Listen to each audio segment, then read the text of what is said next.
Robert T Kiyosaki ਦੀ ਪੁਸਤਕ rich dad poor dad ਦਾ ਚੌਥਾ ਅਧਿਆਇ ਤੀਜਾ ਸਬਕ ਹੈ, ਆਪਣੇ ਕੰਮ ਨਾਲ ਵਾਸਤਾ ਰੱਖੋ। 1974 'ਚ ਮੈਕਡੋਨਲਡ ਦੇ ਮਾਲਕ ਰੇ ਕਰੌਕ ਨੂੰ ਕਿਹਾ ਗਿਆ ਕਿ ਉਹ ਆਸਟਿਨ 'ਚ ਟੈਕਸਾਸ ਯੂਨੀਵਰਸਿਟੀ ਅੰਦਰ MBA ਦੀ ਕਲਾਸ ਨੂੰ ਲੈਕਚਰ ਦੇਣ। ਮੇਰਾ ਇੱਕ ਨਜ਼ਦੀਕੀ ਦੋਸਤ ਕੀਥ ਕਨਿੰਗਮ ਉੱਥੋਂ MBA ਕਰ ਰਿਹਾ ਸੀ।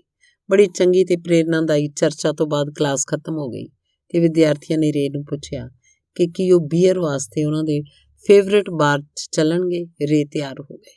ਜਦੋਂ ਬੀਅਰ ਸਾਰੇ ਲੋਕਾਂ ਦੇ ਹੱਥਾਂ 'ਚ ਆ ਗਈ ਤਦ ਰੇ ਨੇ ਪੁੱਛਿਆ, ਮੇਰਾ ਅਸਲ ਬਿਜ਼ਨਸ ਕੀ ਹੈ? ਕੀਥ ਨੇ ਕਿਹਾ। ਹਰ ਕੋਈ ਹੱਸ ਪਿਆ।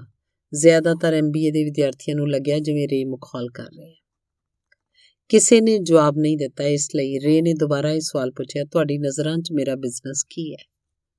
ਵਿਦਿਆਰਥੀ ਦੁਬਾਰਾ ਹੱਸ ਪਏ ਤੇ ਅੰਤ 'ਚ ਇੱਕ ਬਹਾਦਰ ਵਿਦਿਆਰਥੀ ਨੇ ਜ਼ੋਰ ਦੇ ਕੇ ਕਿਹਾ, ਰੇ, ਦੁਨੀਆ 'ਚ ਇਹੋ ਜਿਹਾ ਕੌਣ ਹੈ ਜਿਹਨੂੰ ਇਹ ਨਹੀਂ ਪਤਾ ਕਿ ਤੁਸੀਂ ਹੈਮਬਰਗਰ ਬਿਜ਼ਨਸ ਵਿੱਚ ਹੋ? ਰੇ ਹੱਸ ਪਿਆ। ਮੈਨੂੰ ਪਤਾ ਸੀ ਤੁਸੀਂ ਲੋਕ ਇਹੀ ਕਹੋਗੇ। ਉਹ ਇੱਕ ਪਲ ਲਈ ਰੁਕਿਆ। ਇਸ ਦੇ ਬਾਅਦ ਉਹਨੇ ਕਿਹਾ, ਲੇਡੀਜ਼ ਐਂਡ ਜੈਂਟਲਮੈਨ, ਮੈਂ ਹੈਮਬਰਗਰ ਬਿਜ਼ਨਸ ਵਿੱਚ ਨਹੀਂ ਹਾਂ। ਮੇਰਾ ਅਸਲ ਬਿਜ਼ਨਸ ਰੀਅਲ ਐਸਟੇਟ ਹੈ। ਕੀਥ ਨੇ ਕਿਹਾ ਕਿ ਰੇ ਨੇ ਆਪਣੇ ਨਜ਼ਰੀਏ ਨੂੰ ਸਮਝਾਉਣ 'ਚ ਕਾਫੀ ਸਮਾਂ ਲਿਆ। ਆਪਣੀ ਬਿਜ਼ਨਸ ਪਲਾਨ 'ਚ ਰੇ ਜਾਣਦਾ ਸੀ ਕਿ ਬਿਜ਼ਨਸ ਦਾ ਮੂਲ ਟੀਚਾ ਹੈਮਬਰਗਰ ਫਰੈਂਚਾਈਜ਼ੀ ਵੇਚਣਾ ਹੈ, ਪਰ ਉਹ ਕਦੇ ਵੀ ਆਪਣੇ ਹਰ ਫਰੈਂਚਾਈਜ਼ੀ ਦੀ ਲੋਕੇਸ਼ਨ ਨੂੰ ਨਹੀਂ ਭੁੱਲਿਆ।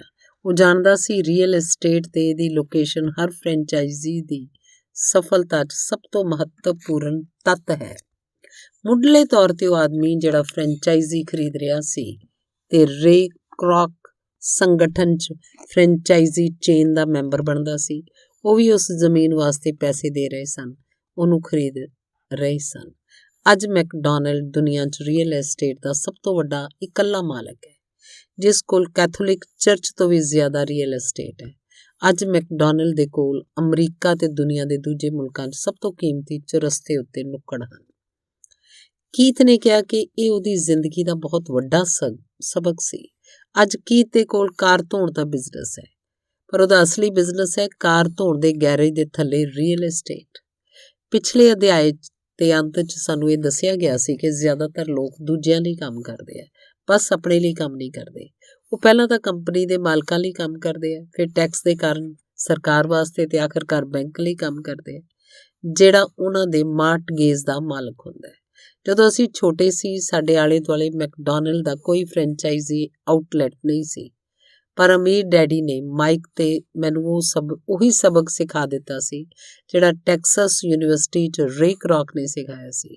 ਇਹ ਅਮੀਰਾਂ ਦਾ ਰਾਜ਼ ਨੰਬਰ 3 ਹੈ। ਰਾਜ਼ ਹੈ, ਆਪਣੇ ਕੰਮ ਨਾਲ ਕੰਮ ਰੱਖੋ। ਲੋਕਾਂ ਦੀ ਜ਼ਿੰਦਗੀ 'ਚ ਪੈਸਿਆਂ ਦੀ ਤੰਗੀ ਇਸ ਕਰਕੇ ਆਉਂਦੀ ਹੈ ਕਿਉਂਕਿ ਉਹ ਆਪਣੀ ਸਾਰੀ ਜ਼ਿੰਦਗੀ ਦੂਜਿਆਂ ਲਈ ਕੰਮ ਕਰਦੇ ਰਹਿੰਦੇ ਆ। ਕਈ ਲੋਕਾਂ ਦੇ ਕੋਲ ਤੇ ਸਾਰੀ ਜ਼ਿੰਦਗੀ ਕੰਮ ਕਰਨ ਤੋਂ ਬਾਅਦ ਵੀ ਆਪਣੇ ਲਈ ਕੁਝ ਵੀ ਨਹੀਂ ਬਚ ਪਾਉਂਦਾ। ਇੱਕ ਵਾਰ ਫਿਰ ਇੱਕ ਚਿੱਤਰ 1000 ਸ਼ਬਦਾਂ ਦੇ ਬਰਾਬਰ ਹੈ। ਇੱਥੇ ਇੱਕ ਇਨਕਮ ਸਟੇਟਮੈਂਟ ਤੇ ਬੈਲੈਂਸ ਸ਼ੀਟ ਦਾ ਚਿੱਤਰ ਦਿੱਤਾ ਗਿਆ ਜਿਹੜਾ ਰੇ ਕਰੌਕ ਦੀ ਸਲਾਹ ਦਾ ਸਭ ਤੋਂ ਵਧੀਆ ਉਦਾਹਰਣ ਹੈ। ਤੁਹਾਡਾ ਪ੍ਰੋਫੈਸ਼ਨ, ਆਮਦਨ, ਮਾਲਕ ਦੇ ਕੰਮ, ਸੰਪਤੀ ਕੀ ਹੈ ਤੁਹਾਡੀ, ਉਹ ਤੁਹਾਡਾ ਬਿਜ਼ਨਸ ਹੈ। ਖਰਚ ਸਰਕਾਰ ਦੇ ਲਈ ਕੰਮ ਤੇ ਦੇਣਦਾਰੀ ਬੈਂਕ ਵਾਸਤੇ ਕੰਮ। ਸਾਡੀ ਵਰਤਮਾਨ ਸਿੱਖਿਆ ਪੱਧਤੀ ਅੱਜ ਦੇ ਨੌਜਵਾਨ 'ਚ ਅਕਾਦਮਿਕ ਕੁਸ਼ਲਤਾਵਾਂ ਵਿਕਸਿਤ ਕਰ ਉਹਨਾਂ ਨੂੰ ਚੰਗੀਆਂ ਨੌਕਰੀਆਂ ਦਿਲਾਉਣ ਲਈ ਤਿਆਰ ਕਰਦੀ ਹੈ। ਉਹਨਾਂ ਦੀਆਂ ਜ਼ਿੰਦਗੀਆਂ ਉਹਨਾਂ ਦੀਆਂ ਤਨਖਾਹਾਂ ਦੇ ਚੁਗਿਰਦੇ ਘੁੰਮਦੀ ਹੈ, ਜਾਂ ਜਿਵੇਂ ਪਹਿਲਾਂ ਦੱਸਿਆ ਜਾ ਚੁੱਕਿਆ, ਉਹਨਾਂ ਦੀ ਆਮਦਨ ਵਾਲੇ ਕਾਲਮ ਦੇ ਚਾਰੇ ਪਾਸੇ ਤੇ ਜ਼ਿਆਦਾ ਅਕਾਦਮਿਕ ਕੁਸ਼ਲਤਾਵਾਂ ਨੂੰ ਵਿਕਸਿਤ ਕਰਨ ਤੋਂ ਬਾਅਦ ਉਹ ਆਪਣੀ ਵਿਵਸਾਇਕ ਯੋਗਤਾਵਾਂ ਨੂੰ ਵਧਾਉਣ ਵਾਸਤੇ ਹੋਰ ਉੱਚੀ ਸਿੱਖਿਆ ਹਾਸਲ ਕਰਦੇ ਹੈ। ਉਹ ਇੰਜੀਨੀਅਰ, ਵਿਗਿਆਨਕ, ਰਸੋਈਏ, ਪੁਲਿਸ ਅਫਸਰ, ਕਲਾਕਾਰ, ਲੇਖਕ ਆਦਿ ਬਣਨ ਵਾਸਤੇ ਪੜ੍ਹਾਈ ਕਰਦੇ ਹੈ। ਉਹਨਾਂ ਦੀ ਵਿਵਸਾਇਕ ਯੋਗਤਾਵਾਂ ਉਹਨਾਂ ਨੂੰ ਕੰਮ ਕਰਨ ਤੇ ਪੈਸਾ ਕਮਾਉਣ ਦਾ ਮੌਕਾ ਦਿੰਦੀਆਂ। ਧਿਆਨ ਰਹੇ, ਉਹ ਪੈਸਿਆਂ ਵਾਸਤੇ ਕੰਮ ਕਰਦੇ ਹੈ। ਤੁਹਾਡੇ ਪ੍ਰੋਫੈਸ਼ਨ ਤੇ ਉਹਨਾਂ ਦੇ ਬਿਜ਼ਨਸ 'ਚ ਬਹੁਤ ਵੱਡਾ ਅੰਤਰ ਹੈ। ਮੈਂ ਆਮ ਕਰਕੇ ਲੋਕਾਂ ਨੂੰ ਪੁੱਛਦਾ, ਤੁਹਾਡਾ ਬਿਜ਼ਨਸ ਕੀ ਹੈ? ਉਹ ਕਹਿੰਦੇ ਮੈਂ ਇੱਕ ਬੈਂਕਰ ਹਾਂ। ਫਿਰ ਮੈਂ ਉਹਨਾਂ ਨੂੰ ਪੁੱਛਦਾ ਕਿ ਕੀ ਉਹ ਬੈਂਕ ਦੇ ਮਾਲਕ ਹਨ? ਆਮ ਕਰਕੇ ਉਹਨਾਂ ਦਾ ਜਵਾਬ ਹੁੰਦਾ, ਨਹੀਂ, ਮੈਂ ਉੱਥੇ ਕੰਮ ਕਰਦਾ। ਇਸ ਤਰ੍ਹਾਂ ਉਹਨਾਂ ਨੇ ਆਪਣੇ ਪ੍ਰੋਫੈਸ਼ਨ ਤੇ ਆਪਣੇ ਬਿਜ਼ਨਸ ਨੂੰ ਇੱਕ ਹੀ ਸਮਝ ਲਿਆ। ਉਹਨਾਂ ਦਾ ਪ੍ਰੋਫੈਸ਼ਨ ਇੱਕ ਬੈਂਕਰ ਦਾ ਹੋ ਸਕਦਾ, ਪਰ ਉਹਨਾਂ ਦਾ ਆਪਣਾ ਬਿਜ਼ਨਸ ਕੁਝ ਵੀ ਨਹੀਂ ਹੈ।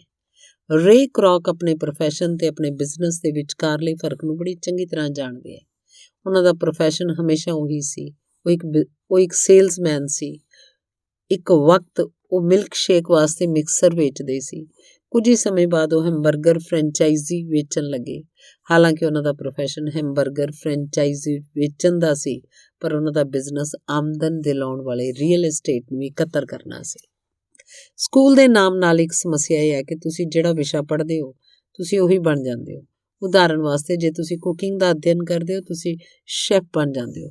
ਤੁਸੀਂ ਕਾਨੂੰਨ ਦਾ ਅਧਿਐਨ ਕਰਦੇ ਹੋ ਵਕੀਲ, ਤੇ ਜੇ ਤੁਸੀਂ ਆਟੋ ਮਕੈਨਿਕਸ ਦਾ ਅਧਿਐਨ ਕਰਦੇ ਹੋ ਮਕੈਨਿਕ ਬਣ ਜਾਂਦੇ ਹੋ। ਜੋ ਪੜ੍ਹਿਆ ਜਾਏ ਉਹੀ ਬਣ ਜਾਣ 'ਚ ਗਲਤੀ ਇੱਥੇ ਹੁੰਦੀ ਹੈ। ਲੋਕ ਆਪਣੇ ਕੰਮ ਨਾਲ ਕੰਮ ਰੱਖਣਾ ਭੁੱਲ ਜਾਂਦੇ ਹੈ। ਉਹ ਆਪਣਾ ਸਾਰਾ ਜੀਵਨ ਦੂਜਿਆਂ ਦੇ ਕੰਮ 'ਤੇ ਧਿਆਨ ਦੇਣ 'ਚ ਲਾ ਦਿੰਦੇ ਹੈ। ਇਸ ਤਰ੍ਹਾਂ ਉਹਨਾਂ ਨੂੰ ਅਮੀਰ ਬਣਾਉਂਦੇ ਹੈ। ਆਰਥਿਕ ਤੌਰ 'ਤੇ ਸੁਰੱਖਿਅਤ ਬਣਨ ਵਾਸਤੇ ਕਿਸੇ ਬੰਦੇ ਨੂੰ ਆਪਣੇ ਕੰਮ ਨਾਲ ਕੰਮ ਰੱਖਣ ਦੀ ਲੋੜ ਹੁੰਦੀ ਹੈ।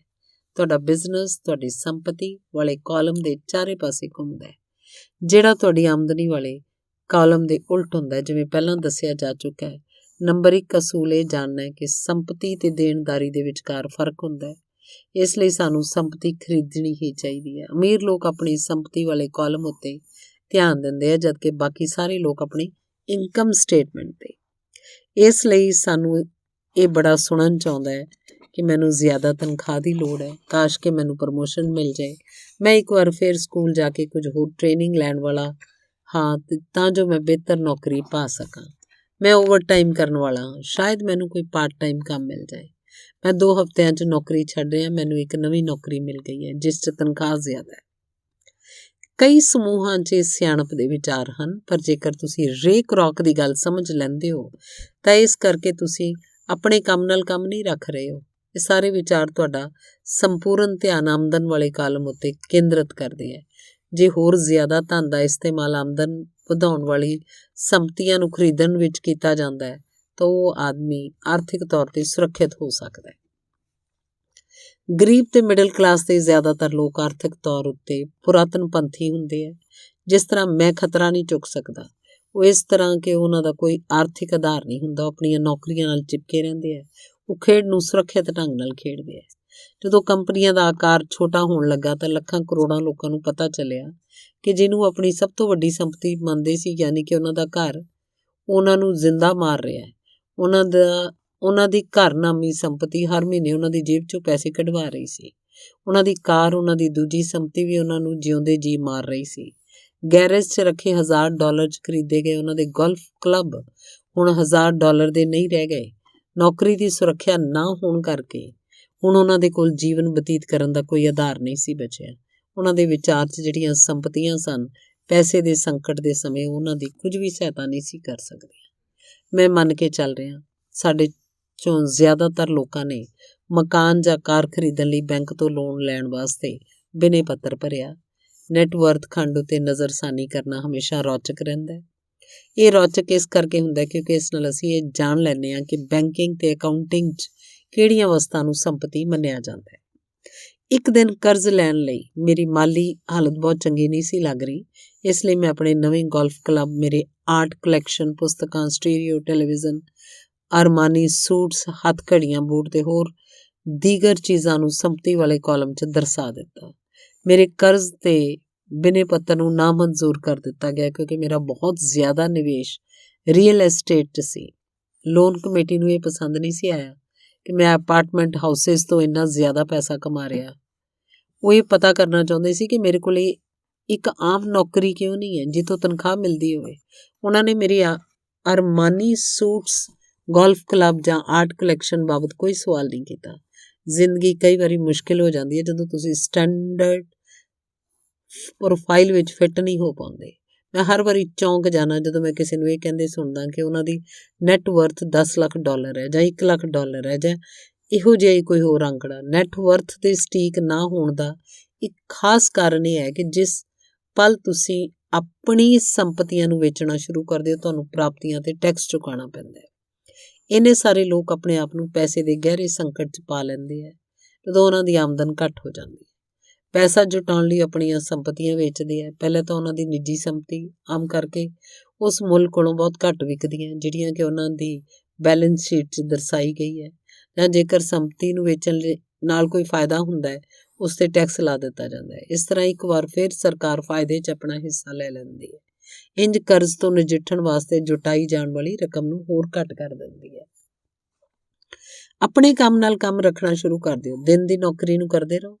ਅਸਲੀ ਸੰਪਤੀ ਨੂੰ ਵੀ ਖਰੀਦਣਾ ਸ਼ੁਰੂ ਕਰੋ। ਇਹੋ ਜਿਹੀਆਂ ਦੇਣਦਾਰੀਆਂ ਜਾਂ ਨਿੱਜੀ ਚੀਜ਼ਾਂ ਲੈਣ ਤੋਂ ਬਚੋ ਜਿਨ੍ਹਾਂ ਦੀ ਕੀਮਤ ਇੱਕ ਵਾਰੀ ਘਰ ਲਿਆਉਣ 'ਤੇ ਘੱਟ ਹੋ ਜਾਏ।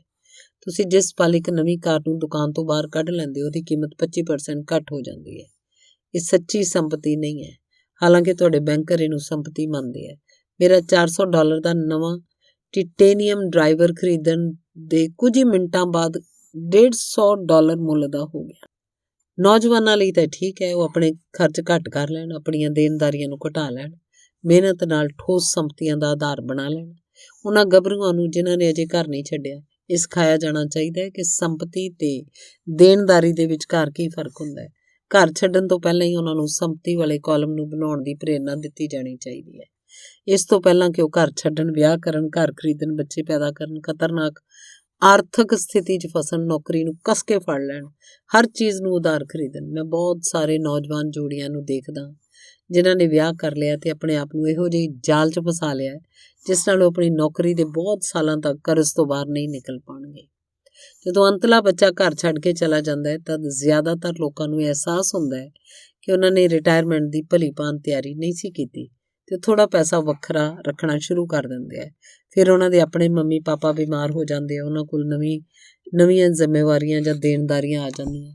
ਮੈਂ ਤੁਹਾਨੂੰ ਜਾਂ ਤੁਹਾਡੇ ਬੱਚਿਆਂ ਨੂੰ ਕਿਸ ਤਰ੍ਹਾਂ ਦੀਆਂ ਸੰਪਤੀ ਨੂੰ ਇਕੱਤਰ ਕਰਨ ਦੀ ਪ੍ਰੇਰਨਾ ਦੇ ਰਿਹਾ? ਮੇਰੀ ਦੁਨੀਆ ਅੰਦਰ ਅਸਲ 'ਚ ਸੰਪਤੀ ਕਈ ਪ੍ਰਕਾਰ ਦੀਆਂ ਹੁੰਦੀਆਂ। ਪਹਿਲਾ, ਇਹੋ ਜਿਹੇ ਬਿਜ਼ਨਸ ਜਿਨ੍ਹਾਂ ਅੰਦਰ ਮੇਰੇ ਹੋਣ ਦੀ ਲੋੜ ਨਾ ਹੋਵੇ। ਮੈਂ ਉਹਨਾਂ ਦਾ ਮਾਲਕ ਜ਼ਰੂਰ ਹਾਂ ਪਰ ਉਹਨਾਂ ਨੂੰ ਦੂਜੇ ਲੋਕ ਚਲਾਉਂਦੇ ਹੈ। ਜੇਕਰ ਮੈਨੂੰ ਉਹੀ ਕੰਮ ਕਰਨਾ ਪਵੇ ਤਾਂ ਇਹ ਬਿਜ਼ਨਸ ਨਹੀਂ ਹੋਏਗਾ, ਇਹ ਮੇਰੀ ਨੌਕਰੀ ਹੋਏਗੀ। ਦੂਜਾ, ਸਟਾਕ। ਤੀਜਾ, ਬੌਂਡ। ਚੌਥਾ, ਮਿਊਚੁਅਲ ਫੰਡ। ਪੰਜਵਾਂ, ਆਮਦਨ ਦੇਣ ਵਾਲੀ ਰੀਅਲ ਐਸਟੇਟ। ਛੇਵਾਂ, ਨੋਟਸ IOU। ਸੱਤਵਾਂ, ਬੌਧਿਕ ਸੰਪਦਾ ਜਿਵੇਂ ਸੰਗੀਤ, ਸਕ੍ਰਿਪਟ, ਪੇਟੈਂਟ ਆਦਿ ਤੋਂ ਮਿਲਣ ਵਾਲੀ ਰਾਇਲਟੀ। ਅੱਠਵਾਂ, ਹਰ ਇਹੋ ਜਿਹੀ ਚੀਜ਼ ਜਿਹੜੀ ਕੀਮਤੀ ਹੈ, ਜੋ ਆਮਦਨ ਦਿੰਦੀ ਹੈ, ਜਿਹਦਾ ਮੁੱਲ ਵੱਧਦਾ ਜਾਂਦਾ ਹੈ ਤੇ ਜਿਹਦਾ ਬਾਜ਼ਾਰ ਤਿਆਰ ਹੈ। ਜਦੋਂ ਮੈਂ ਛੋਟਾ ਸੀ ਤਦ ਮੇਰੇ ਪੜ੍ਹੇ ਲਿਖੇ ਡੈਡੀ ਨੇ ਮੈਨੂੰ ਇੱਕ ਸੁਰੱਖਿਅਤ ਨੌਕਰੀ ਲੱਭਣ ਦੀ ਸਲਾਹ ਦਿੱਤੀ। ਦੂਜੇ ਪਾਸੇ ਮੇਰੇ ਅਮੀਰ ਡੈਡੀ ਨੇ ਮੈਨੂੰ ਇਹੋ ਜਿਹੀਆਂ ਸੰਪਤੀਆਂ ਇਕੱਤਰ ਕਰਨ ਦੀ ਸਲਾਹ ਦਿੱਤੀ ਜਿਨ੍ਹਾਂ ਨੂੰ ਮੈਂ ਪਸੰਦ ਕਰਦਾ ਸੀ। ਜੇ ਤੁਸੀਂ ਉਹਨਾਂ ਨੂੰ ਪਸੰਦ ਨਹੀਂ ਕਰਦੇ ਹੋਗੇ ਤਾਂ ਤੁਸੀਂ ਉਹਨਾਂ ਦਾ ਧਿਆਨ ਨਹੀਂ ਰੱਖ ਪਾਓਗੇ। ਮੈਂ ਰੀਅਲ ਐਸਟੇਟ ਵਾਸਤੇ ਇਕੱਤਰ ਕਰਦਾ ਕਿਉਂਕਿ ਮੈਨੂੰ ਇਮਾਰਤਾਂ ਤੇ ਜ਼ਮੀਨ ਨਾਲ ਪਿਆਰ ਹੈ। ਮੈਂ ਉਹਨਾਂ ਦੇ ਵਾਸਤੇ ਸ਼ਾਪਿੰਗ ਕਰਨਾ ਵੀ ਪਸੰਦ ਕਰਦਾ। ਮੈਂ ਸਾਰਾ ਦਿਨ ਉਹਨਾਂ ਨੂੰ ਦੇਖ ਸਕਦਾ। ਜਦੋਂ ਸਮੱਸਿਆਵਾਂ ਆਉਂਦੀਆਂ ਤਾਂ ਸਮੱਸਿਆਵਾਂ ਉਨੀਆਂ ਬੁਰੀਆਂ ਨਹੀਂ ਹੁੰਦੀਆਂ। ਉਹਨਾਂ ਦੇ ਕਾਰਨ ਰੀਅਲ ਐਸਟੇਟ ਲਈ ਮੇਰਾ ਪਿਆਰ ਘੱਟ ਹੋ ਜਾਏ। ਇਹੋ ਜਿਹੇ ਲੋਕ ਜਿਹੜੇ ਰੀਅਲ ਐਸਟੇਟ ਨਾਲ ਨਫ਼ਰਤ ਕਰਦੇ ਆ ਉਹਨਾਂ ਨੂੰ ਇਹ ਨਹੀਂ ਖਰੀਦਣੀਆਂ ਚਾਹੀਦੀਆਂ। ਮੈਨੂੰ ਛੋਟੀ ਕੰਪਨੀਆਂ ਦੇ ਸਟਾਕ ਨਾਲ ਵੀ ਪਿਆਰ ਹੈ, ਖਾਸ ਕਰਕੇ ਨਵੀਂ ਕੰਪਨੀਆਂ ਦੇ ਸਟਾਕ ਨਾਲ। ਇਹਦਾ ਕਾਰਨ ਇਹ ਹੈ ਕਿ ਮੈਂ ਇੰਟਰਪ੍ਰੀਨਿਓਰ ਹਾਂ, ਨਾ ਕਿ ਕੋਈ ਕਾਰਪੋਰੇਟ ਵਿਅਕਤੀ। ਆਪਣੇ ਆਰੰਭਕ ਸਾਲਾਂ 'ਚ ਮੈਂ ਵੱਡੇ ਸੰਗਠਨਾਂ 'ਚ ਕੰਮ ਕਰ ਚੁੱਕਿਆ, ਜਿਵੇਂ ਕੈਲੀਫੋਰਨੀਆ ਦੇ ਸਟੈਂਡਰਡ, US ਮੈਰੀਨ ਕਾਰਪਸ ਤੇ ਜੈਰਾਕਸ ਕਾਰਪੋਰੇਸ਼ਨ 'ਚ। ਮੈਂ ਇਹਨਾਂ ਸੰਗਠਨਾਂ 'ਚ ਬਤੀਤ ਕੀਤੇ ਸਮੇਂ ਦਾ ਮਜ਼ਾ ਲਿਆ। ਮੇਰੇ ਕੋਲ ਕਈ ਸੁਖਦ ਯਾਦਾਂ ਵੀ ਹਨ, ਪਰ ਅੰਦਰੋਂ ਮੈਂ ਕੰਪਨੀ ਲਈ ਕੰਮ ਕਰਨ ਵਾਲਾ ਵਿਅਕਤੀ ਨਹੀਂ ਹਾਂ। ਮੈਨੂੰ ਕੰਪਨੀ ਆਰੰਭ ਕਰਨਾ ਚੰਗਾ ਲੱਗਦਾ ਪਰ ਉਹਨਾਂ ਨੂੰ ਚਲਾਉਣਾ ਓਨਾ ਚੰਗਾ ਨਹੀਂ ਲੱਗਦਾ। ਇਸ ਲਈ ਮੈਂ ਜਿਹੜੇ ਸ਼ੇਅਰ ਖਰੀਦਾਂ ਉਹ ਵੀ ਆਮ ਕਰਕੇ ਛੋਟੀਆਂ ਕੰਪਨੀਆਂ ਦੇ ਹੁੰਦੇ ਆ। ਕਈ ਵਾਰ ਤਾਂ ਮੈਂ ਕੰਪਨੀ ਸ਼ੁਰੂ ਕਰ ਉਹਨੂੰ ਸਾਰਵਜਨਿਕ ਬਣਾ ਦਿੰਦਾ। ਨਵੇਂ ਸਟਾਕ ਦੇ ਸ਼ੇਅਰ 'ਚ ਕਿਸਮਤ ਚਮਕ ਸਕਦੀ ਹੈ। ਮੈਨੂੰ ਇਹ ਖੇਡ ਪਸੰਦ ਵੀ ਹੈ। ਕਈ ਲੋਕ ਘੱਟ ਪੂੰਜੀ ਵਾਲੀ ਕੰਪਨੀਆਂ ਤੋਂ ਡਰਦੇ ਵੀ ਹੈ। ਜੇ ਤੁਸੀਂ ਨਿਵੇਸ਼ ਨਾਲ ਪਿਆਰ ਕਰਦੇ ਹੋ, ਉਹਨੂੰ ਸਮਝਦੇ ਹੋ ਤਾਂ ਖੇਡ ਚੰਗੀ ਤਰ੍ਹਾਂ ਜਾਣਦੇ ਹੋ। ਛੋਟੀਆਂ ਕੰਪਨੀਆਂ ਬਾਰੇ ਮੇਰੀ ਰਣਨੀਤੀ ਇਹ ਹੁੰਦੀ ਹੈ ਕਿ 1 ਸਾਲ 'ਚ ਆਪਣੇ ਸ਼ੇਅਰ ਵੇਚ ਦਿੱਤੇ ਜਾਣ। ਦੂਜੇ ਪਾਸੇ ਮੇਰੀ ਰੀਅਲ ਐਸਟੇਟ ਦੀ ਰਣਨੀਤੀ ਛੋਟੀ ਪ੍ਰਾਪਰਟੀ ਨਾਲ ਸ਼ੁਰੂ ਕਰਨ ਦੀ ਹੁੰਦੀ ਹੈ। ਫਿਰ ਮੈਂ ਉਸ ਛੋਟੀ ਪ੍ਰਾਪਰਟੀ ਨੂੰ ਵੇਚ ਕੇ ਉਹ ਤੋਂ ਥੋੜ੍ਹੀ ਵੱਡੀ ਪ੍ਰਾਪਰਟੀ ਲੈ ਲੈਂਦਾ। ਇਸ ਤਰ੍ਹਾਂ ਆਪਣੇ ਫਾਇਦੇ ਉੱਤੇ ਟੈਕਸ ਚੁਕਾਉਣ ਤੋਂ ਬਚਦਾ ਰਹਿੰਦਾ।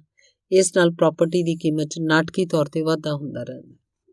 ਮੈਂ ਆਮ ਕਰਕੇ ਰੀਅਲ ਐਸਟੇਟ ਨੂੰ 7 ਸਾਲ ਤੋਂ ਵੀ ਘੱਟ ਸਮੇਂ ਆਪਣੇ ਕੋਲ ਰੱਖਦਾ।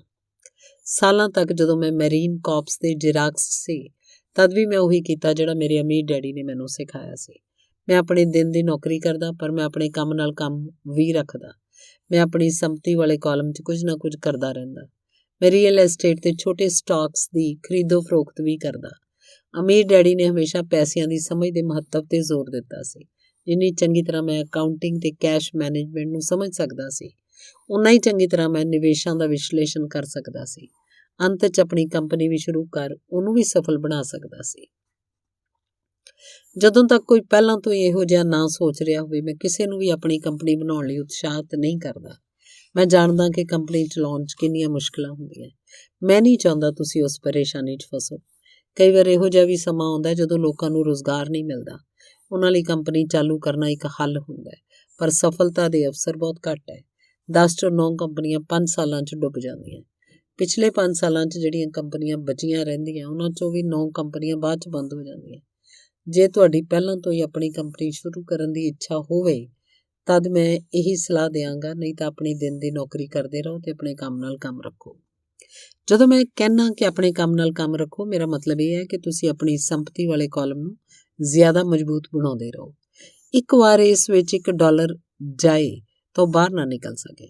ਇਹਨੂੰ ਇਸ ਤਰ੍ਹਾਂ ਸੋਚੋ ਕਿ ਜਦੋਂ $1 ਤੁਹਾਡੀ ਸੰਪਤੀ ਵਾਲੇ ਕਾਲਮ 'ਚ ਆ ਜਾਂਦਾ ਹੈ, ਉਹ ਤੁਹਾਡਾ ਵਰਕਰ ਬਣ ਜਾਂਦਾ ਹੈ। ਪੈਸਿਆਂ ਬਾਬਤ ਸਭ ਤੋਂ ਚੰਗੀ ਚੀਜ਼ ਇਹ ਹੈ, ਹਰ ਦਿਨ 24 ਘੰਟੇ ਕੰਮ ਕਰਦਾ ਹੈ। ਇਸ ਤਰ੍ਹਾਂ ਪੀੜ੍ਹੀਆਂ ਤੱਕ ਕਰ ਸਕਦਾ ਹੈ।